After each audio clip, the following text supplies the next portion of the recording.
চিঠিতে তুমি কি লিখছো? খারাপ কিছু? না, তেমন কিছুই না, সাধারণ কয়েকটা কথা লিখছি। তাহলে কান্না করব কেন? তুমি তো একটা পাগলি, অল্পতেই কান্না করে ফেলো, তাই বলছি। আচ্ছা যাই হোক, রেহানা, তুমি কি জানো আমার সবচেয়ে বেশি মন খারাপ কখন হয়? কখন? তোমার চোখের পানি দেখলে। খারাপ কিছু যে কান্না করব? ঠিক আছে, কান্না করব না।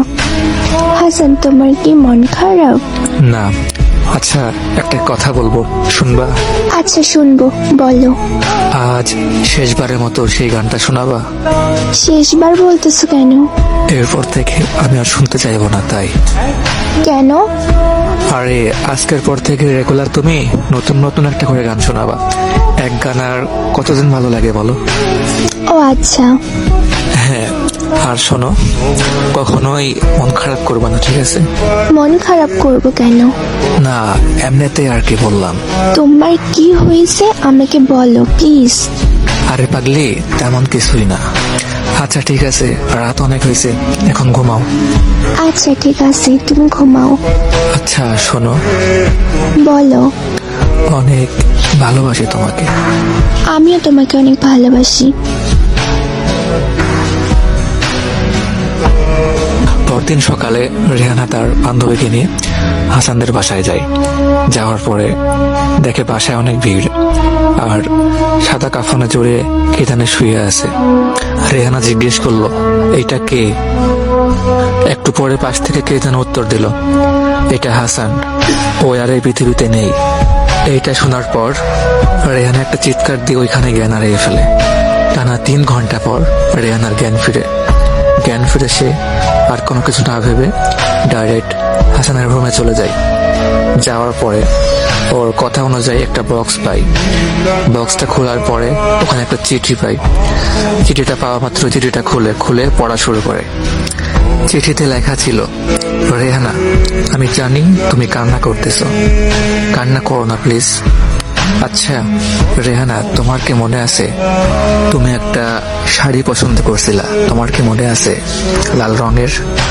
তখন আমার কাছে টাকা ছিল না, সেই জন্য ওই সময় আমি কিনে দিতে পারি নাই। শাড়িটার দাম ছিল 2050 টাকা।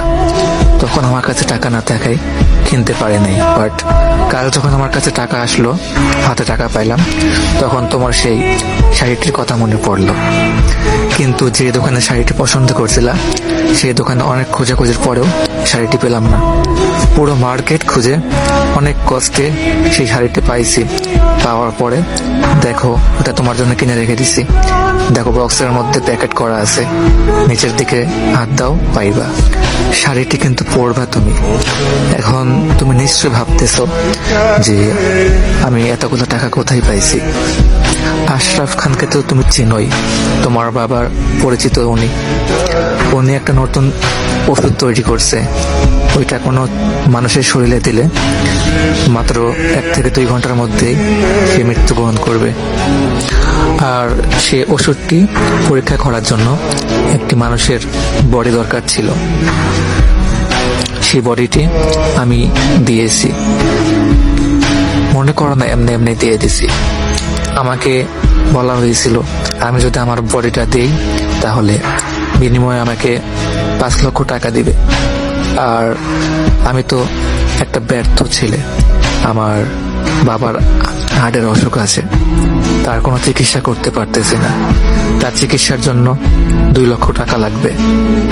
আর আমি যে 5 লক্ষ টাকা পাবো, এখান থেকে 2 লক্ষ টাকাতে বাবার চিকিৎসা হয়ে যাবে এবং আমাদের সংসারটা ভালো চলে যাবে। বেঁচে থাকতে তো সংসারের জন্য কিছুই করতে পারলাম না, কিন্তু আমার মৃত্যুতে যদি আমার বাবা সুস্থ হয় এবং আমাদের সংসারটা ভালো চলে, তাহলে এটাই আমার জন্য ঠিক। আর এদিকে আমার বোনেরও বিয়ে দিতে হইব। আমি চাই না আমার বাবা আমার বোনের বিয়ে নিয়ে টেনশন করুক। আমি তো বেঁচে থাকলে কিছু করতে পারতাম না। আমার মৃত্যুই যদি সবকিছুর সমাধান হয়, তাহলে এটাই আমার জন্য বেস্ট।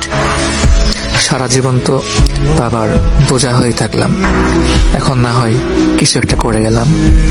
এখন বাবার অপারেশনও হবে আর আমার বোনটির বিয়েও হয়ে যাবে।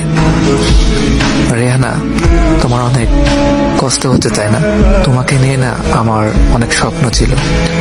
আমাদের ছোট্ট একটি সংসার হবে, দুজনে একসঙ্গে থাকবো, অনেক ভালোবাসবো তোমাকে। কিন্তু দেখো, তোমাকে স্বার্থপরের মতো একা করে চলে গেলাম। আর তুমি না আমাকে ভুলে যেও। তুমি সুন্দর একটা ছেলে দেখে, ভালো একটা ছেলে দেখে বিয়ে করে ফেলো। আমি দেখবো তোমায় দূর আকাশ থেকে। এটি তোমার হাসান। সো যারা এই গল্পটি এই পর্যন্ত শুনছেন তারা সবাই প্লিজ, যদি গল্পটি ভালো লাগে এই পেজটি ফলো করে দিবেন।